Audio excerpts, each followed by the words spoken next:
Hey, welcome to part 2 of Astrology 101. This time we're going to be talking about the moon phases and the different energies that they carry. Like I talked about in part 1, the sign that the moon falls in plays a role in the kind of energy that we feel within ourselves. And to add to that, the phase that the moon is in during its cycle also plays a role. So really you can break the moon's cycle into 4 main phases: new moon, first quarter moon, full moon, last quarter moon, and then it starts over. So the cycle begins at the new moon, and it's when the moon is at its darkest phase to us and the energy is really low, and we're mostly just focusing on setting intentions and embodying those intentions coming to fruition rather than taking any action. So then the following week, the moon moves into its first quarter, which is when we have more energy and we're doing more of the things that need to happen in order to bring our intentions to fruition that we set the week before. Then the next week we have the full moon. The phase that most people are familiar with is when energy is really high, our emotions are really tense and really heightened,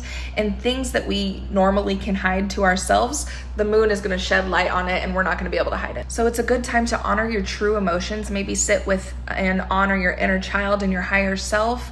Do some cleansing rituals as we begin to start the waning half of the moon cycle. And the following week, as the moon's light begins to wane, we have the last quarter moon. And this is a good time for shadow work rituals and cord cutting or cleansing rituals. And once you know the intention behind a moon phase's ritual, then you can pair it with the energy of the sign that the moon is under. For example, a new moon in Libra, you might set your intentions and manifestations on bringing more inner peace into your life. And then 2 weeks later, during the full moon in Aries, you might commune with spirit to find out where you need to be more assertive or take more action in your life. Follow for part 3.